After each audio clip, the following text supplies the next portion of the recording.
Geek kind cannot enjoy anything without overanalyzing it. That is the first law of fandoms. Mitchell, what happened to my body?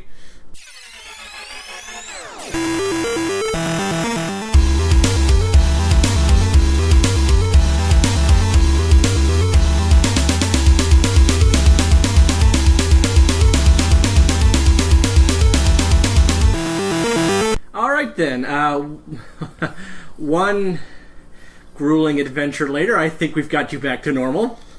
Somewhat. I'm a couple limbs short, but it'll do. Welcome to Final Form. It's been some time, Ryan. It's been a while.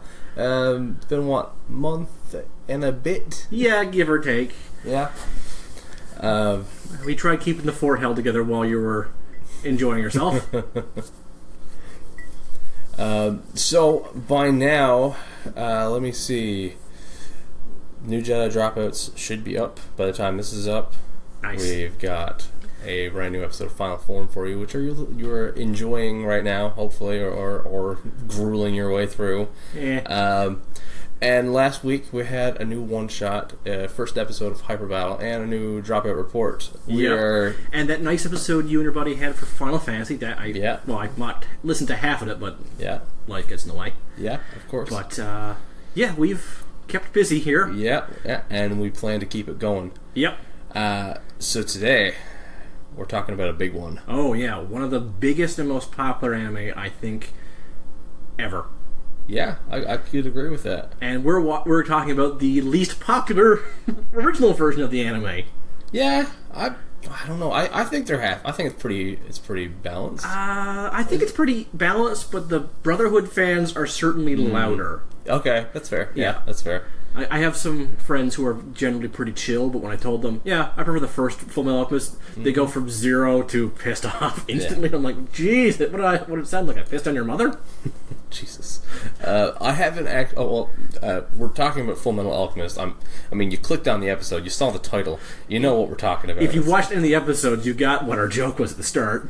I haven't seen Brotherhood.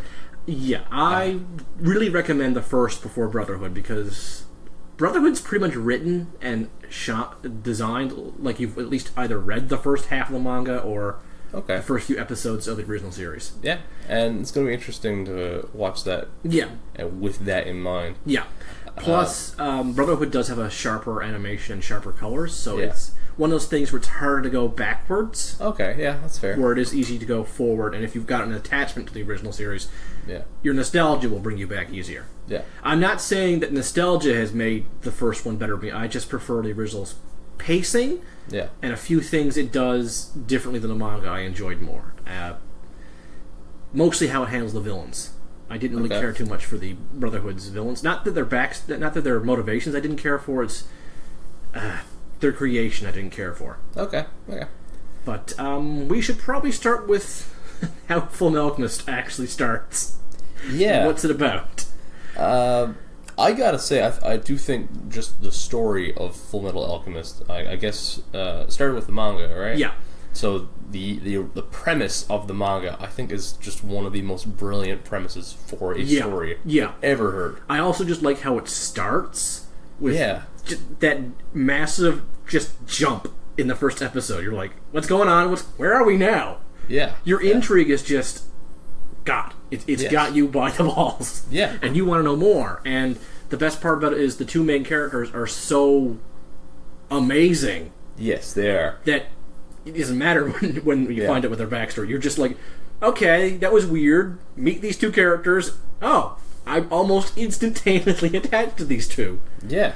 Ed and Al are the most realistic brothers I think I've seen in almost any media. Yeah, that's fair. They have this incredible bond because of trauma. Yeah. But they still fight like brothers would fight. Of course. Over some of the dumbest crap. Yeah. but when they fight, it's always a big goddamn deal. Yeah. Let's back up a bit. The story of Fullmetal Alchemist. We follow the Elric brothers, Edward and Alphonse. That's always a mouthful to say. Yeah, it is. It's why everyone calls him Al. Ed and Al, yeah. A little bit easier. Yeah, it is. And they're on a magical adventure through a land of weird levels of technology to find the Philosopher's Stone. This, famous item that can do almost anything. But why would two young men want this? Oh, boy. We mentioned trauma. And the joke about Ryan said, "Where's his body?" Alphonse is... So, the story's great, but I also like how... and I've read the first 3 volumes of the manga, so it is... pretty much, it's done in slightly a slightly different order. Yeah, but they do reveal it slowly over a couple episodes.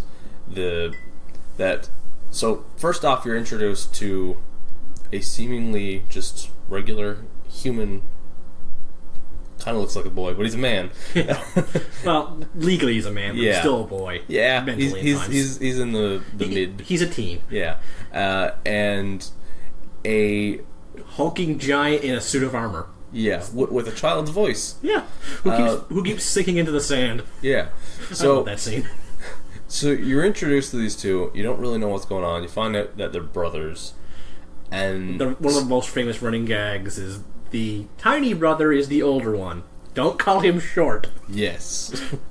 And then you're slowly shown that, Alphonse, he's empty. He doesn't have a body. He's just an empty suit of armor. With a soul attached. Yeah.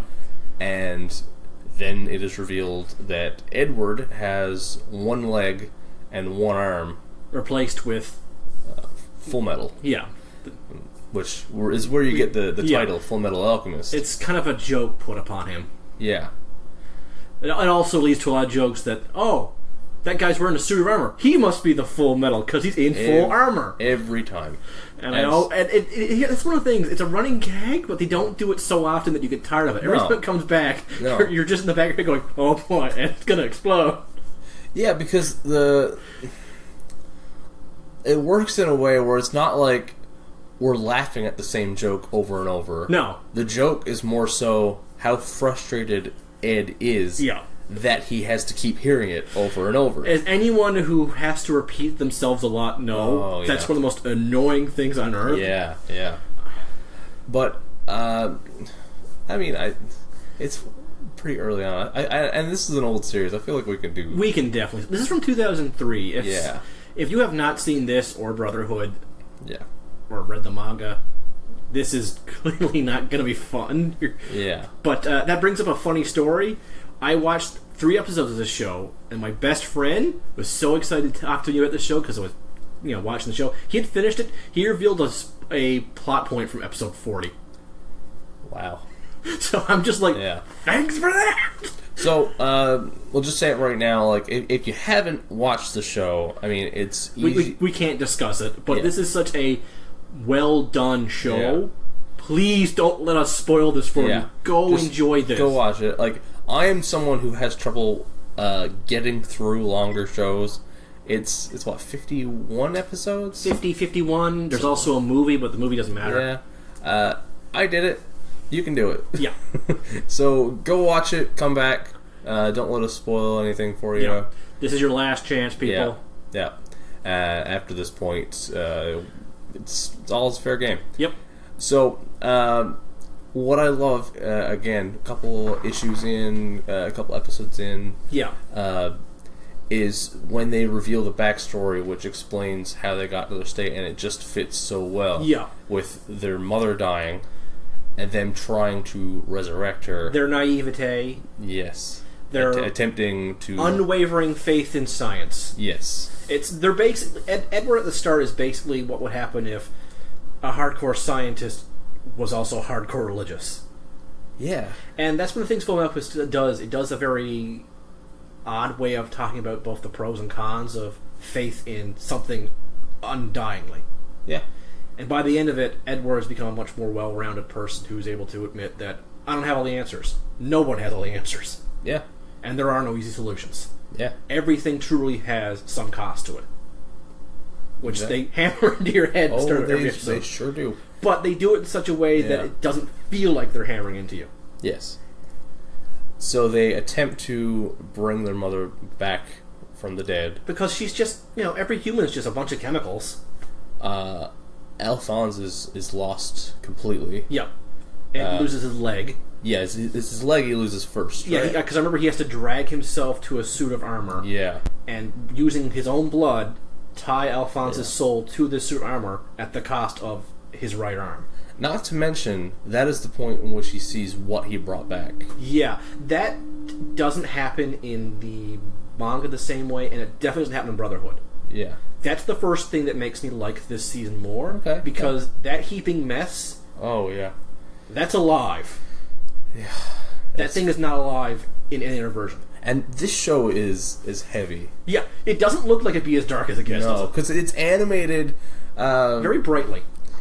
I guess my closest comparison would be almost like the original Pokemon anime. Yeah, it does have a very Pokemon-esque animation style at times. And there's something about that, like, you said earlier it'd be hard to go back from Brotherhood, but I feel like growing up in the 90s and seeing and watching Dragon Ball Z, Sailor Moon, Pokemon, it's a very familiar art style. But the newer one has a lot crisper animation. Oh, yeah, no, So that's what I mean. that. A lot of people who watch that first have a hard time going back to older style. Yeah. But as that's my jam with the animation style, whenever someone apes that style, I'm like, you have my interest. It's just so familiar and comfortable. And that's one of the things I liked about that home they had. It felt so comforting because of that style, because of the animation, because it was slightly rough in places. Yeah.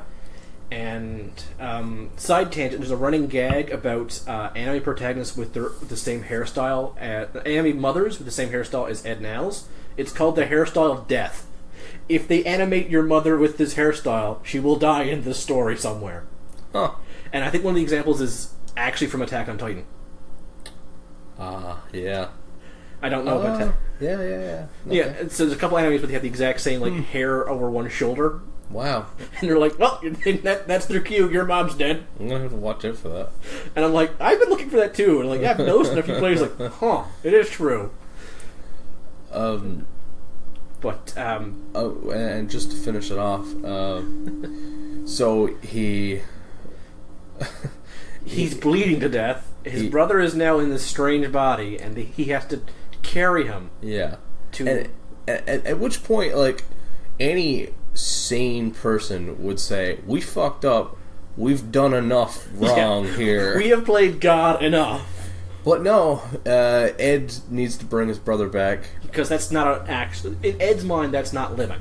Yeah. Alphonse cannot sleep, he cannot eat, and he also kind of can't age. Yeah. He's immortal. Yeah. He's immortal. Oh, no, we skipped the part where he actually sacrifices his arm. Yeah, his arm is what's paid to tether to the armor. And Ed doesn't care. Yeah. He's willing to live with his scarred, broken body.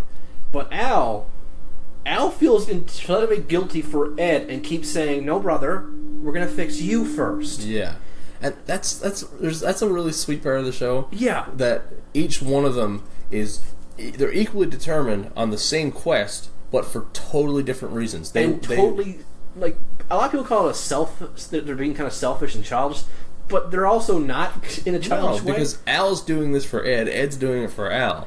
And everything else, they don't care. Ed's pretty much Ed's already sold his soul in a sense. Yeah. So he sells his life, his future, to the military to get grant money, to get research notes, so they can find the Philosopher's Stone. He doesn't care if it makes him a dog of the military. Yeah. Well, he does, but he keeps saying he doesn't. Yeah. But if it's a shortcut to help his brother, Ed's probably going to do it. Yeah. Al, meanwhile, is always the voice of reason. Which is what I love, is that you would expect Al to be the muscle of the two of them. Yeah. But he's usually the more logical, distracted by a foghorn. Yeah, we're going to hear some foghorn. Hopefully it will. I just sound looking crazy. Yeah.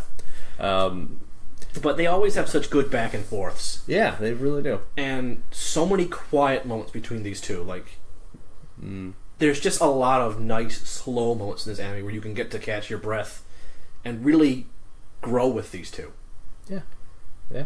You feel like, the one thing everyone agrees is, you feel like you went on this adventure with them. Yeah. Most shows where you watch an adventure, you feel like you watched an adventure. This one, it feels like you were the third person in this trio. Yeah, I can see that. and it's really easy to just come back to for me every now and again. I will rewatch this entire series, this show, just because I feel like meeting up with these brothers again.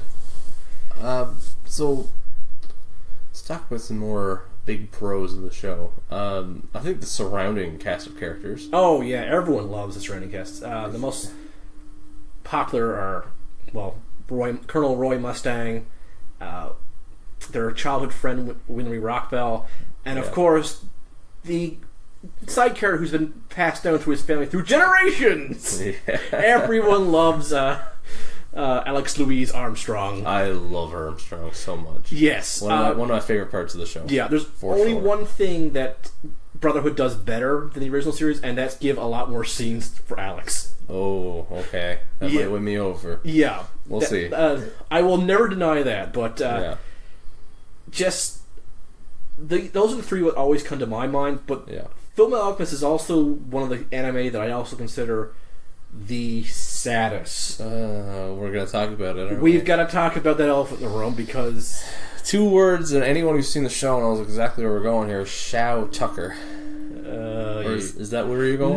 No, that one makes me want to vomit. Yeah, a lot of people make jokes about that. Like, what does the dog... The dog says, Edward. Oh, God. For me, the saddest moment in the entire anime is... Why are they burying Daddy? Yeah. He's got a lot of work to do. Hughes. Hughes was the saddest part for me. I legitimately cry. And every time I rewatch that scene, I actually stand up and salute. Because if I don't, my emotion will kick back in. But, yeah, this show has some fucked up, sad, disturbing moments. The Shao Tucker scene. Here's the thing. Okay, Ed now spend time with another alchemist named Shao Tucker, famous for making animal hybrids called chimeras. Yeah. His most famous was a talking chimera. Yeah. He's starting to run out of grant money, and if he does, if he gets kicked out, he and his daughter lose this nice mansion. Mm-hmm. And this daughter is what, I think 5, 6 at most, if that. I think she's with anime, it's hard to tell someone's age. Yeah. And you know what? The thing is, anime, they're always younger than they seem, and that girl seemed maybe 4 or 5 years old. Yes. So...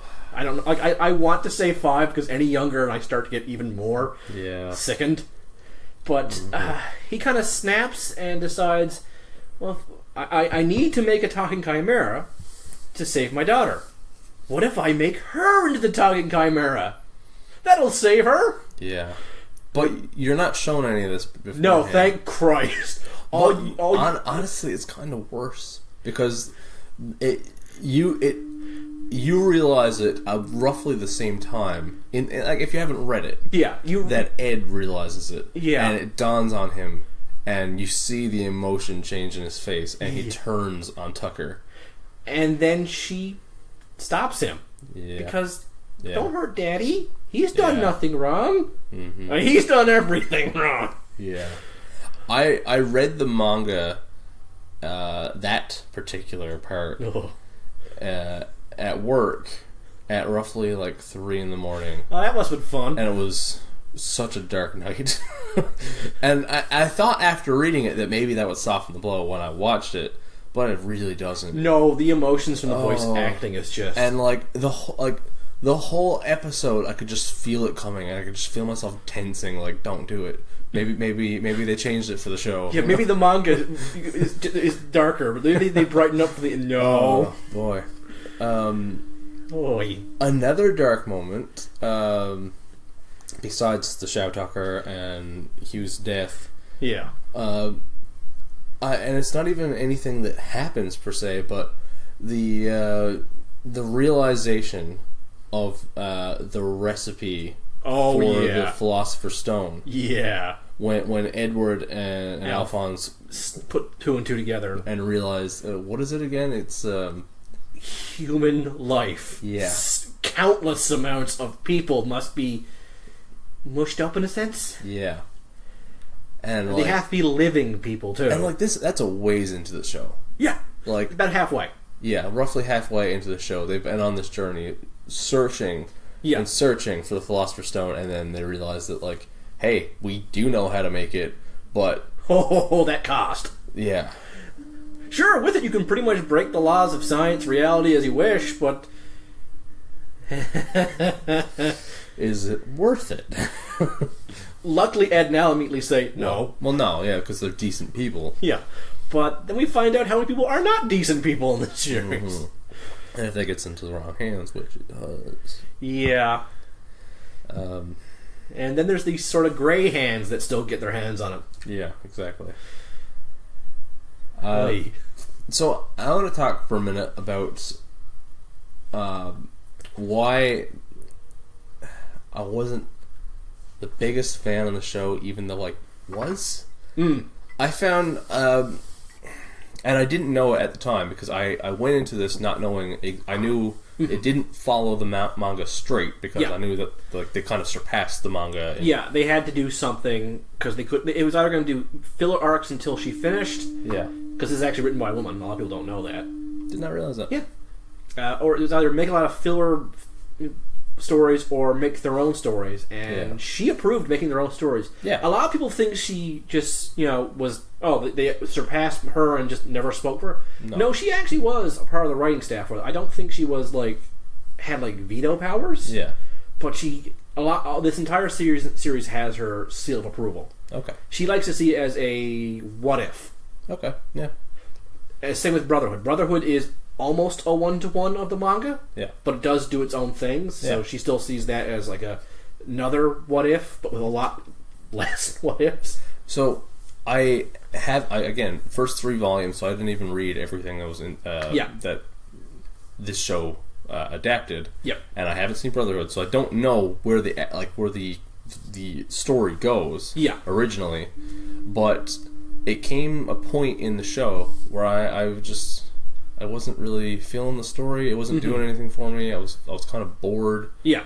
And when I looked up where the adaptation fell off, I'm talking the exact episode where they started going into their own stories, where they kind of lost me. Yep.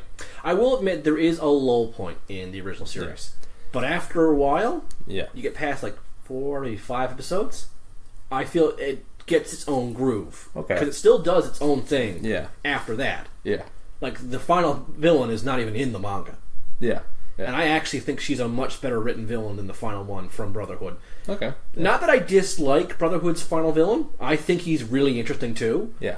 But Dante, I actually like her a lot more. She comes across as a lot more creepy and menacing, while the final villain from Brotherhood comes across as more maniacal and powerful. Okay. Both are very good villains types to have. I just usually prefer the more maniacal, creepy.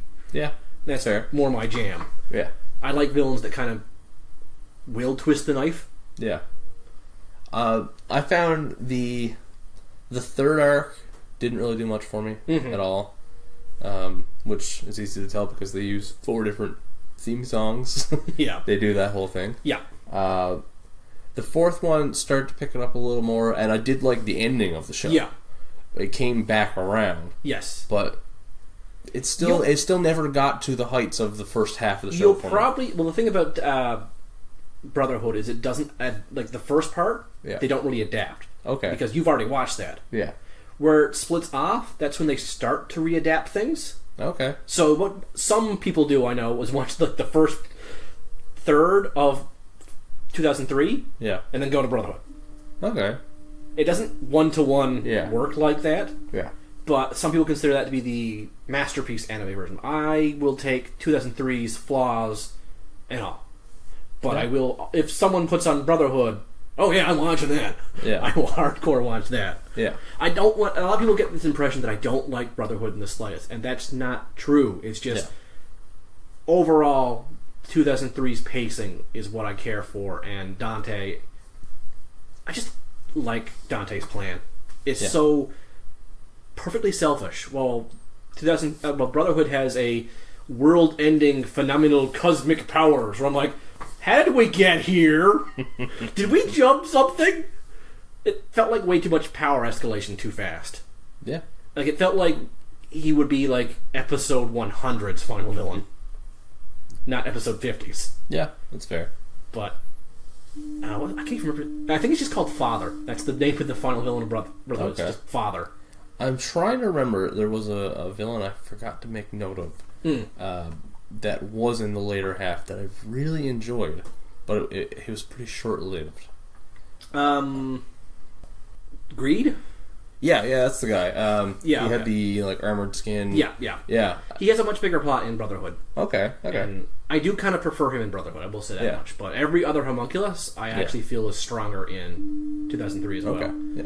Mostly because of how they're made in 2003. Yeah. Every homunculus in 2003 is made because some alchemist tried to human transmutation, screwed things up, and whatever they tried to bring back becomes this twisted version of that thing. Yeah.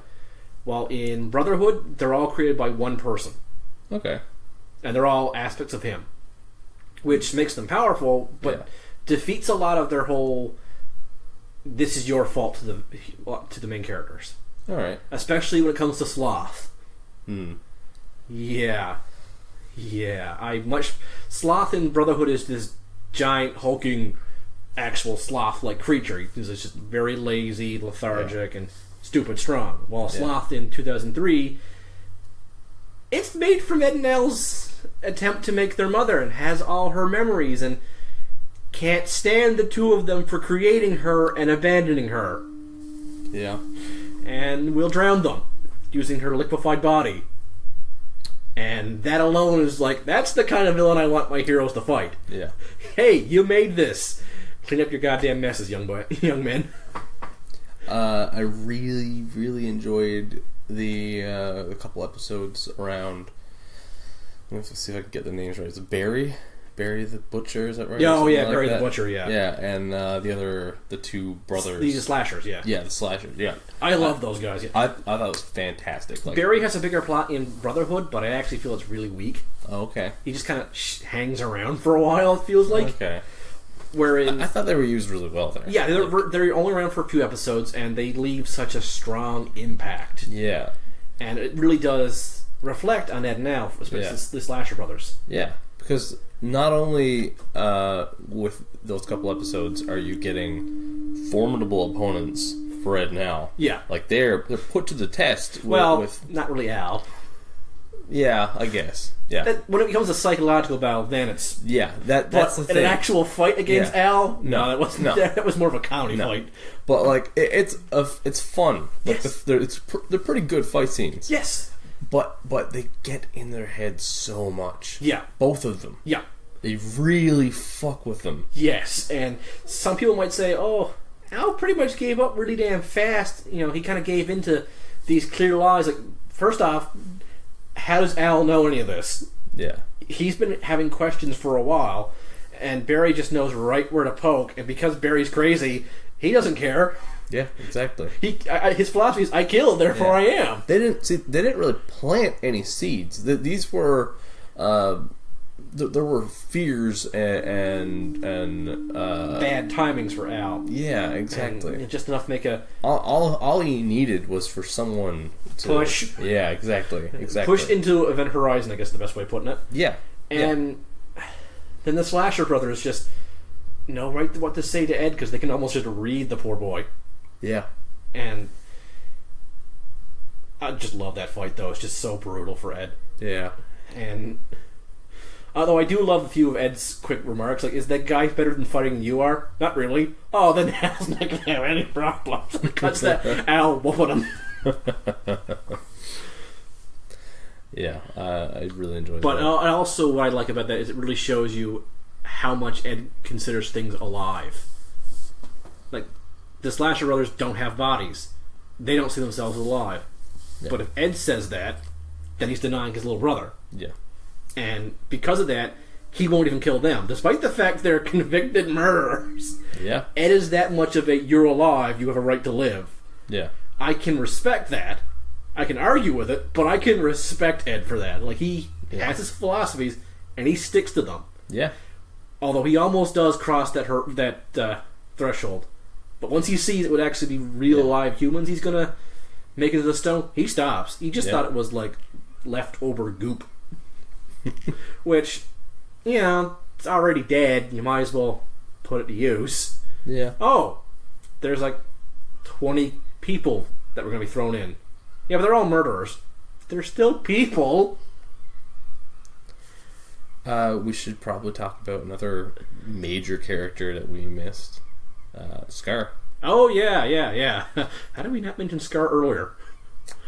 I don't know. So I watched this after watching My Hero Academia. And when watching this, I immediately was like, wow, this definitely influenced My Hero Academia. At times it had to have, yes. Scar, the... He's fallen. Yeah, but he killed, my god, what is the name? The State Alchemist. Scar, the State Alchemist killer. Yes. Not Stain, the hero killer. Yeah, but they've got some similarities. Oh, yeah. Although, who do you think is more brutal in how they murder? Well, I mean... like, one has knives to slowly stab you to death with, and the other guy makes you explode. Yeah. And they, in some scenes, do really show what happens to your face when he grabs onto it. Yeah. I don't know if blood's supposed to rocket that far out. Yeah. That is the thing. The show, like, in terms of, like...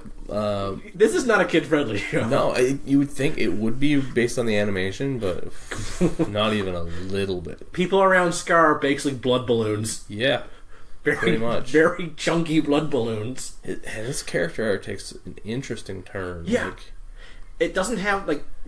Because of the backstory of One of the Homunculus is not the same, yeah, it makes Scar go a completely different way than his manga counterpart went. Okay.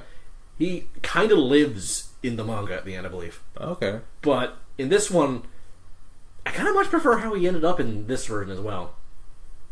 Wouldn't say it's a redemption arc, but at least he does something good, I guess. Yeah. Not that he doesn't do something good in Brotherhood. He actually ends up joining Ed now at the end of that fight. His whole arc... his people were massacred by State Alchemists. Yeah. So when he gets the power to destroy things by touching it, well, I'm already blaspheming against God. I might as well kill these other blasphemers because his religion basically says alchemy is blasphemy. Yeah. Well, he gets alchemic powers, but he only learns how to destroy things, not to rebuild. What alchemy is, we didn't even mention that, is they can break down something to recreate it. Yeah. So, turn sand into glass, or turn glass back into sand, stuff like that. Yeah. And you'll see them using it to fix broken things because all the parts and all the pieces that created it were still there. Yeah. The exchange rate is you give a little bit of energy and you exchange these materials for something they're made of. Yeah. So if a radio is broken, you give a little bit of energy, exchange a broken radio for a fixed radio. Yeah. Or, like I said, glass into sand. Yeah. But they have to break it down to its molecular level first. Yeah. Then build it back up. Scar just breaks down and stops. Yeah. And alchemy on living things is really difficult. But I guess just blowing people up is really easy. And Scar's whole philosophy is, if you're a State Alchemist, my right arm is going to kill you. Yeah. And he means that to poor Ed, who becomes a State Alchemist. Yep. But what really turns him to start doing that hardcore is seeing an alchemist combine a little girl with a dog. And he puts that dog-girl chimera out of her misery. Mm-hmm. Yeah, and Ed finds the remains of that Shao Tucker's work that Scar met, and oh god, the trauma. Every time you think that storyline has gotten depressing enough. Yeah, they bring it back up in a weird way. Yeah. Oh boy. Where to even go? To the store to buy tissues. Yeah, pretty much. Pretty much. Like I said, that while Hughes' death is sadder, I won't deny the trauma that is given people from... Oh, that dog. Hughes' death definitely shocked me more because I hadn't read the manga. Yeah, he does not die he doesn't die like that in the manga at all. No? No. Oh. No. I thought that was the last bit they... Oh, I must have read that wrong. Oh. Okay. So now I've got your interest to continue going. Yeah. But Scar does form some unlikely allies with Alphonse at times, doesn't he? Yeah. I always find that really interesting because, well, both Scar and Al are younger brothers of very pig-headed. They think they know better big brothers. Yeah. I just remembered another very, very dark moment in the show. Oh? I can't remember the character's name. What's the name of the character that dies inside of Al? Oh, the snake lady. Yeah. I don't remember her name either. Oh my god, that is brutal. Yeah. That Al is trying to defend this girl by hiding her in his suit of armor, and she gets stabbed. Yep. And nonchalantly stabbed. And you just see Al on his knees with her blood running from out of him. Like, oh my god, it's fucking heartbreaking. There's an advantage to that in Brotherhood. Because her blood ended up on his seal, it causes him to have a flashback that lets him perform alchemy much like his brother. Oh, really? Which kind of makes that scene too much of a positive in the original version, if you ask me. Yeah. Leaving it just being a scene of Al on his knees, blood running out of his empty shell, is just like, oh crap, man. Yeah. And Al's just such a pure... Al's 14, and then 11. Al's 11. Yeah. It's just like... He just means so well. She's alive. She has a right to live. Yeah. And not according to the military commander. No. Who, stab. Good job on holding that prisoner for me, Alphonse. Walk off. Oh, man. Like, I don't even think he cleans his sword. He's just like, oh, I did that job. Wonder what we're having for lunch. Yeah. Really, though. But when you find out who that character is, you can understand why he just stab and walk away. Yeah. Yeah. Although I really like Führer King Bradley's fight with Roy Mustang. Yes. That is one of the highlights. That was fantastic as well. Yeah. I don't even think he... No, he doesn't even fight Roy in the original. No? No. Okay. Which kind of defeats the whole... They had a thing going back and forth. Yeah. So. Yeah. I think Scar who kills him in the original. Okay. Interesting fight, though. Yeah, I'd say. Yep. I'm not going to tell you how, because it's actually kind of a really cool way he ends up dying. Okay. Oh, jeez. But, we should probably actually finally talk about Dante. Yeah. Who, when you first meet Dante, she's a sweet little old lady, just going to give Ed some nice advice. You know, looks like the kind of lady who'd give you some milk and cookies and send you on her way. And then we find out she's a body-snatching, 1,000-year-old, selfish megalomaniac. Yeah. Who twists everyone around her to do what she wants so convincingly. Yeah. She's got all these homunculus working for her because she's convinced them that if you work for me, well, I'm going to use the Philosopher's Stone to jump to a new body, but there'll be lots of leftover energy for it, so I'll make you into real boys and girls. So you have real emotions, and you can love people and not just be these baseline destructive things you are. Or I think some of them she just promise them just death, because some of them don't care. Yeah. Their existence is pain. So she just manipulates everyone around her, and then that scene where she's talking to Ed, and she's going to put her body in someone Ed has feelings for, just because Ed looks like his father and she likes Ed's father. That's just so many levels of messed up. Yeah. Who is she tormenting more, Ed's father or Ed? It's pretty fucked up. It's pretty fucked up, and that's why I like her more as a villain, because she makes everything personal. Yeah. And in a creepy, disgusting... I like her more as a villain because I want her to be defeated way more severely. Yeah. And her actual death is what I wanted for her. Yeah. It's a good example of, hey, karma's a bitch. Also, you reap what you sow. Yeah. Oy. But I love her song. It's so creepy. It's a this is like a woman singing, like it's just so perfectly creepy that every time I think of creepy villain music, that's what pops in. Like, that sounds like it would fit better in like a horror movie.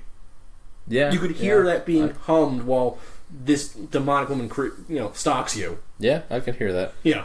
And I'm just like, that was so well used. It's so... Oh, I just love how evil she is. And how quickly she just throws pawns aside as soon as they've run out of any use for her. Like, not even like cleaning dirt off her shoes. No. Like, everything is personal and impersonal to her. She's like completely serial killer detached from the world. Yeah. Which, now I'm thinking of like Charles Manson with that powers. Whoa. Thanks, brain. That's what I wanted. Yeah. Remember how we were talking about how bright and shiny this series started off as? Yeah. Yeah. But that's pretty much the appeal of it, though, isn't it? Yeah. Yeah, it really is. Like, it's... I don't know. It's this dark, twisted, depressing story wrapped up in... brotherly love and friendship and true convictions. Yeah. Like, the people who end up forming, like, this network of closeness, it's unbreakable. Yeah. But it's sitting in the middle of this sea of bleak, exploding people. Yeah. And I could not highly recommend it anymore. Yeah. Even if you don't like the original and prefer Brotherhood, I don't care. We're all able to enjoy how bleak... Because that's one thing Brotherhood keeps is how strong Ed and Al's Brotherhood is. That's why they call it Brotherhood. And see, this is why I'm so conflicted on this series in particular. Yeah. Because the second half of the show honestly didn't do much for me at all. Mm-hmm. Like, I don't know if I really highly doubt I'd ever watch the second half of the show ever again. You'd probably watch the first and the end. The first half of the show, I think... I mean, no, I haven't watched that much anime. Yeah. But I think it easily fits as one of the greatest anime. I can see it being one of the all-time greats. Yeah. And it is very clear when you're watching it that this is some of the greatest anime ever created. Yeah. So that's why I'm conflicted. It's like two different shows. I'm just glad you enjoyed the first... Like, if we come back next year and we decide to do Brotherhood, and you end up saying, oh yeah, Brotherhood fixed all my problems, I won't care. Yeah. That just means you enjoyed it. Yeah. That's all I want. And we can at least always come back to the first part of the first season. Yeah. Which is, again, like, I will admit that's probably the strongest. Mm-hmm. The first half and the ending of 2003. Then we'll come back and do an episode on the live-action movie. Eventually, yeah. Maybe maybe we'll do that as a hyper battle. Yeah. Yeah. I haven't seen that. I tried. The special effects are okay. Yeah. But it's just bland. Yeah. It's basically they sucked some of the soul out of it. It's usually what happens with those. But the thing is, I'll take bland over whatever the hell Death Note's live action thing Netflix did was. Oh my god, That's gonna be a challenge for us if we ever decide to do that. Like I tried, could not get into that. Yeah, it's the same thing. I tried. Yep. I tried to force and myself I will say to watch this: it. everyone always says, "Oh, at least Ryuk looks really good." I actually prefer the live-action Japanese Ryuk. Okay, I haven't seen that. He looks creepier. Okay. He looks like less fitting in. He looks less like Willem Dafoe, which people always say Dafoe's face is creepy. I'm like, no, it looks like a odd human face, but it still looks human. Yeah. But the CGI Ryuk from the live-action Japanese, that does not look human. So I believe that not being human more. I thought what I saw, because I didn't watch that much, I couldn't. I think I watched 15 minutes. Maybe got like 20 minutes, half hour tops. Yeah. I thought Ryuk was pretty good. Yeah, Ryuk but was he was surrounded by steaming piles of shit in every direction. Yeah. He was a nice, crisp red apple floating in your toilet after diarrhea. Yeah. There's no way you want that apple now. No. Mm-mm. No amount of cleaning in this world will ever fix that apple. No. Mm-mm. I guess that means we're going to talk about what we're going to watch next time, since we started rambling about Death Note. Yeah. Do you want to do Death Note next week, or did you want to do something else? No, we're going to save Death Note a little bit. We're going to save Death Note. We've had a plan for a while, and I feel like it's a good time with the premiere of season 3. Oh, okay. To watch something that I don't think you're a very big fan of. No, I'm not too crazy about it. But hey, you tried to watch Overlord. Yeah. It wasn't for you. And yeah. That's fine. Mm-hmm. So we're going to try the reverse. Our next episode's going to be Attack on Titan. Yeah. And I know a lot of people really like that show, and I have nothing against you fans of it, but it's just not for me. So what I've seen, I'm gonna give it the old college try again, though. Yeah. I've watched a few episodes before, and I honestly can't remember anything about it. Yeah. I finished up to season 2. I finished season 2. Oh, okay, wow. I haven't started any of the new episodes that are out. Mm-hmm. But we'll get to that next week. Speaking of new episodes and new seasons. That's right. Overlord has started its season 3. It's good.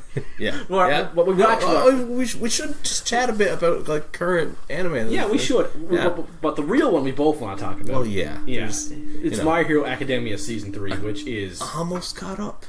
Good enough for me. I've seen the All Might and All for One fight.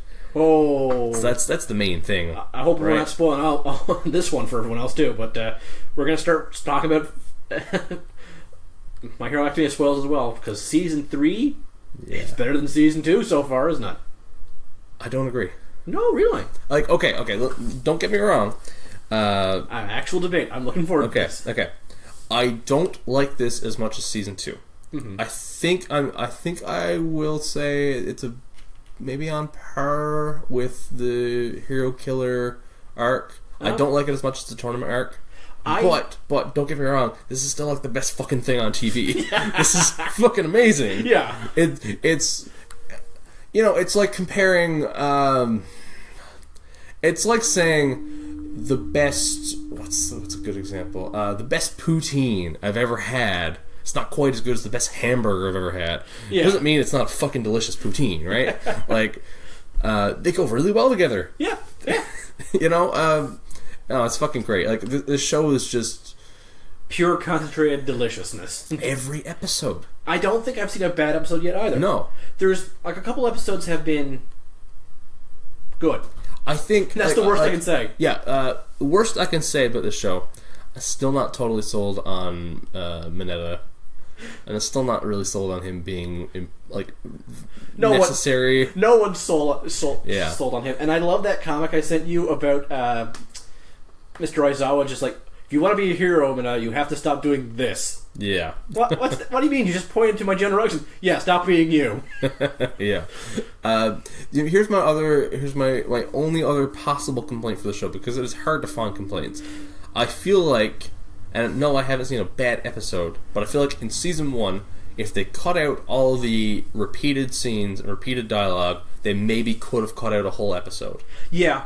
They could have shortened it by one episode by just not repeating themselves over and over and over and showing Prime Deku. I'm the same way. Not that we don't dislike those repeating; they're still really good.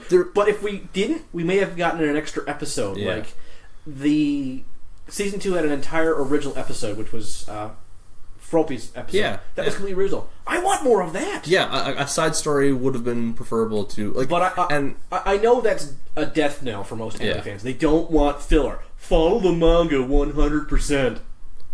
But I mean, the filler they did was so good. So, it was so good. Yeah, I want you don't have to give everyone their own episode, especially not Mineta. Don't give him his own episode. Yeah, unless this episode is just being run over by a steamroller for 30 minutes. Yeah, but the way I feel, we're going back to season 1 here for a minute. Oh yeah. The way I feel about those repeated scenes, they were fantastic scenes. Yep. There were huge moments in that first season, and I feel like they lose a little bit of their power. Yeah. When you see them for the 7th fucking time. Going back to your poutine reference, if you had that perfect poutine 3 days in a row, it's lost its charm. Yeah, on the 3rd time you're like, okay, yeah, I remember what this tastes like. You can't have it all the time, or else you're not gonna love it as much. Yeah.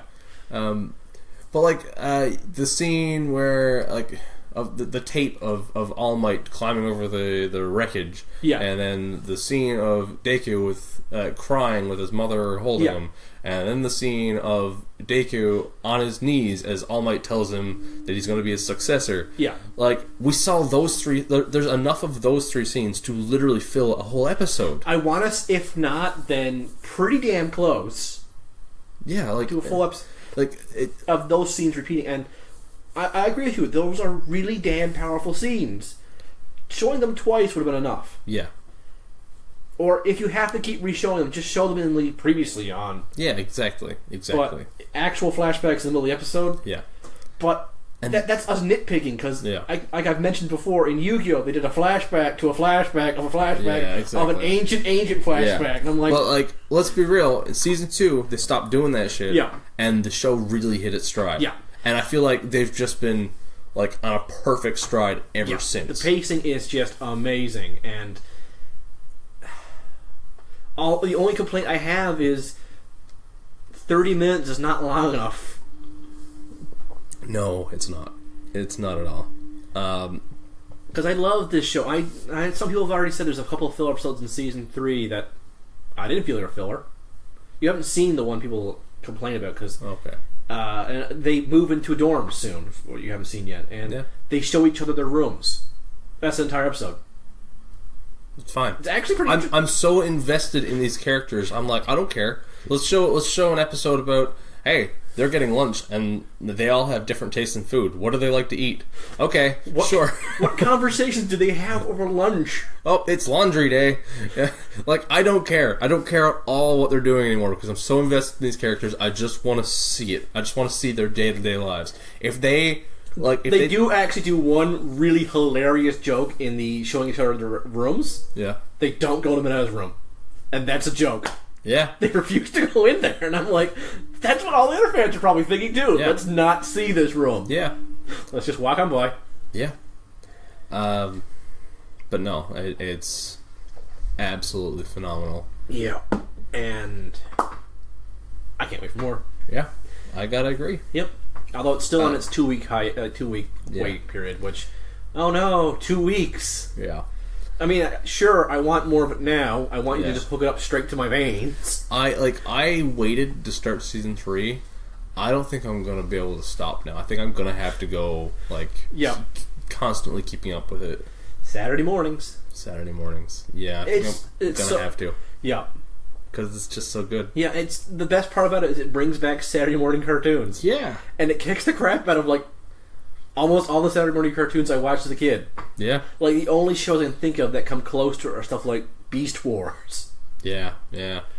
And that's because both of them treat people who watch it with, intelligence. They still do their stupid jokes that, slapstick for sake of slapstick, but... Yeah, of course. With how serious My Hero can be at times, you need those stupid jokes. No, absolutely. And that's another thing I like. People don't like to think about mention the show enough, is that its pacing not only is so good for action and seriousness, but they know just when to break it up with a joke episode or jokes in an episode. Exactly.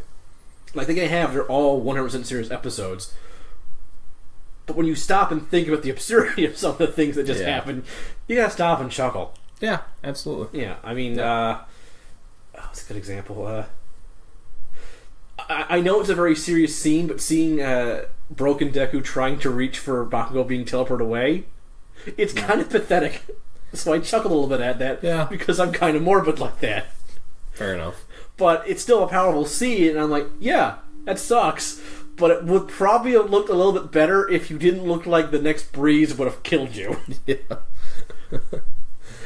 But that's one of the things, he's actually figuring out how to stop his body from breaking in this season. Yeah.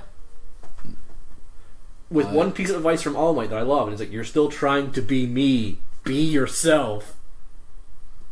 Yeah. So he stops trying to do All Might's punches, which are clearly not good for his health. No. Not even a little bit. No. Every time you see him, even in Season 3, he's even got more scars now.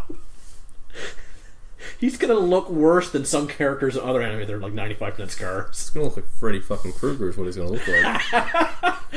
That's not gonna be very reassuring when he shows up to save kids. I am here. So speaking of My Hero, My Hero Once Justice comes out in like what, 2 weeks? About 2 weeks, yeah. Yeah.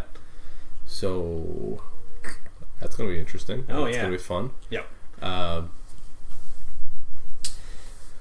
I really think when we should get that, we actually should like stream that together. Like, yeah, I agree. Yeah. I'm totally on board for that. So I should probably pre-order that. I've been short on cash. So I absolutely understand that. There's too many good games this year. It is unreal. I missed a chance to pre-order the Pokemon game coming out, and I'm kicking myself for that. But I'm like, yeah, like if you want to hear more video game talk, go to the new episode of Jedi Dropouts, which you haven't heard yet. Me and James kind of got on a tangent, just talking about all the games that are coming out this fall, and like just trying to choose which ones. You've got to narrow it down. I mean, like I don't pre-order a lot of games. Me either. Right? Spider-Man has my money. I don't have money for it, and I'm like, I need to save money for that. I'm gonna have to like sell some of my shit to go buy Spider-Man. Does anyone need kidneys? Yeah, I'll give you a decent kidney for pre-order of Spider-Man. Anyway, I think this is a good place to stop. Before. Yeah, I feel like that's a good way to end our Fullmetal Alchemist episode. But no, I did enjoy watching this show. As much as the second half didn't do as much for me, like the first half just left such a fucking impact. Yeah, I mean, even at its worst, I guarantee you can think of like a half a dozen shows that are far, worse. Oh, altogether. Yeah, absolutely. So, thank you all for listening. Thank you all for tuning in to hear us ramble as usual. Yeah, I feel like this was a pretty focused ramble. It was, but it had shorter tangents. Yeah, it was pretty focused. I don't know if we're getting better. We're getting better, despite maybe. I guess separation helped us for a little bit. Yeah. But and we missed you guys. Yeah. Make sure to tune into the next episode to hear Mitchell get really mad about an anime he doesn't like. Or more likely, you're just going to hear me go, meh. Yeah. Meh. I just dislike one thing, and that's my own weird nitpickiness. Besides that, it'll probably just be a steaming pile of meh. Yeah. So, I look forward to your hate mail. Yeah. As always, you can listen to other episodes of Final Form, as well as, let me list them, Jedi Dropouts, The Dropout Report, and now Hyper Battle over on www.jedidropouts.podbean.com or wherever you listen to your podcasts. And do we have a sign-off? We still don't have a goddamn sign-off. I guess you nixed the fresh bread thing, huh? That was stupid, and I'm glad we killed that one. Let's go try and resurrect some people, eh? Yeah. Yeah. I'm already affront to God as I am. I don't mind. Okay. Later. Bye.